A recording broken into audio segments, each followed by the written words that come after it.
Welcome to this series on online citizen journalism. During the series, I'm going to talk to you about the who, what, where, when, why, and how of online journalism and encourage you to do the same, to get involved in bringing the stories that are happening in your neighborhood to the world. Let me first begin by explaining why this is important. One of the most important books I've ever read in my life is a book called Power Shift. It was written by Alvin Toffler, and he was a futurist, which is not a psychic, but it's a person who is a scientist who looks at what's going on in the world, looks at the trends, and then discerns from this what our future is. Now, one of the interesting things about Dr. Toffler's book was simply this. He had discovered that power had shifted.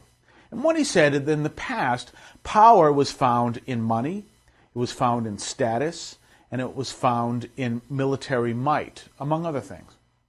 But what he found was that with the advent of the personal computer, power had changed, and information, in other words, technology, had become a new source of power. And it had become an intense source of power to the point that those who had the technology had the power. So what happened is that the old power structures that were based on money, status, and might and force were actually turned on their head.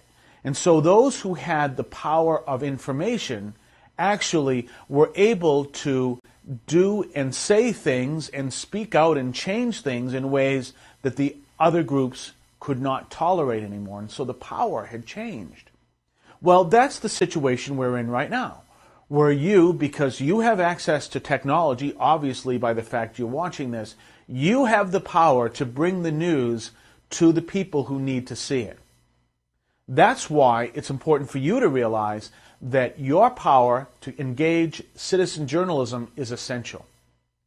If you don't do this, then we go back to the old structures. And the old structures that we have right now are the media and the current, what we call the mainstream media. Now, before I go any further, let me tell you a little bit about who I am. Obviously, I'm a Catholic priest. But obviously you can tell this is not a religious talk. This is a talk about citizen journalism. Well, I am the son of a newspaper reporter. He wrote for the Boston Globe, died with his boots on, 1985. I'm a former radio producer. I've produced public affairs programming. I've hosted public affairs programming. I've also been a radio announcer, among other things. And I've produced programming in different languages. I'm also a Catholic journalist. And so I've been engaged in Catholic journalism as well. So from that perspective, I'm coming to kind of talk to you about the importance of engaging you in journalism and producing and bringing your story and information to the world. Now, why is it important? Well, let me give you a little story that gives us a background. Fred Friendly, in his book he wrote in the 1960s, which he talked about his lament of how things were run in television. Fred Friendly was the producer of Edward R. Murrow, a very powerful television journalist. And one of the things that Fred Friendly taught was simply this, that television had become a medium whose sole reason for existence was to connect viewers with advertisers.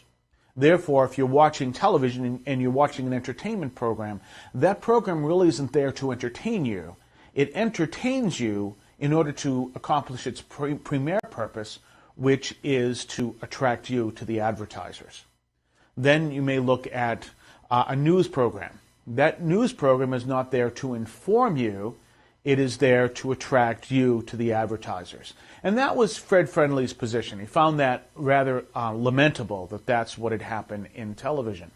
Well, let's look at that for a reason. If you want to see a good principle of how this plays this out, you may understand this within the context of seeing a newspaper in a context outside of what you're used to. Back in the early 90s, I was in Ecuador. And while I was there, I was working in a very poor area of Quito, in a community called Comité del Pueblo, in a parish called San Jose Obrero. And it was a very poor area. As a matter of fact, the priest I was with at the time was working to help the people get running water in their village. And while I was there, I remember reading the newspaper. Obviously, it was in Spanish, and it was the daily newspaper. And for the first time, I realized that this newspaper had absolutely nothing to do with the people that I am surrounded with. It really wasn't interested in talking to these people. It really wasn't interested in reporting, just in the fact that the readers may be interested in some of the things going on in those neighborhoods. And the readers, I realized, were the rich people in Quito. Because, you know, Ecuador was one of those places at the time that had the very rich or the very poor. And so I realized that the newspaper was actually geared towards the rich.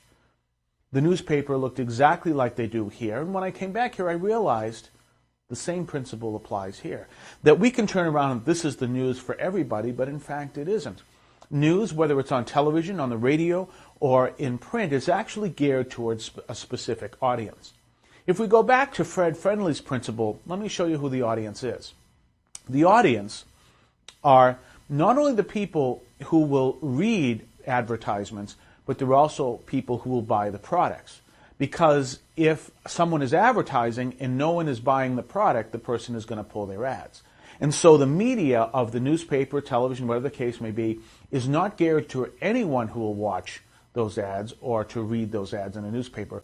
It is geared to those who have the money to spend on the product's advertising. Therefore, you will find that the target audience for the media is the middle and upper middle class person. So everything that is in the media needs to be addressed to that audience. Therefore, if you have something that is of no interest to that audience, it's not going to get into the media. If it is, it's going to be filtered through the reporters who are going to write or report in a way that that audience understands it. But it may not be the best way to present the information. This is why citizen journalism is important, because with that, you can do your article, you can tell your story in a way that it needs to be told without being directed towards a specific audience, or if it's an audience that you want to direct it towards, it doesn't have to be directed towards the media audience. It can be directed towards the people that you want to see this article.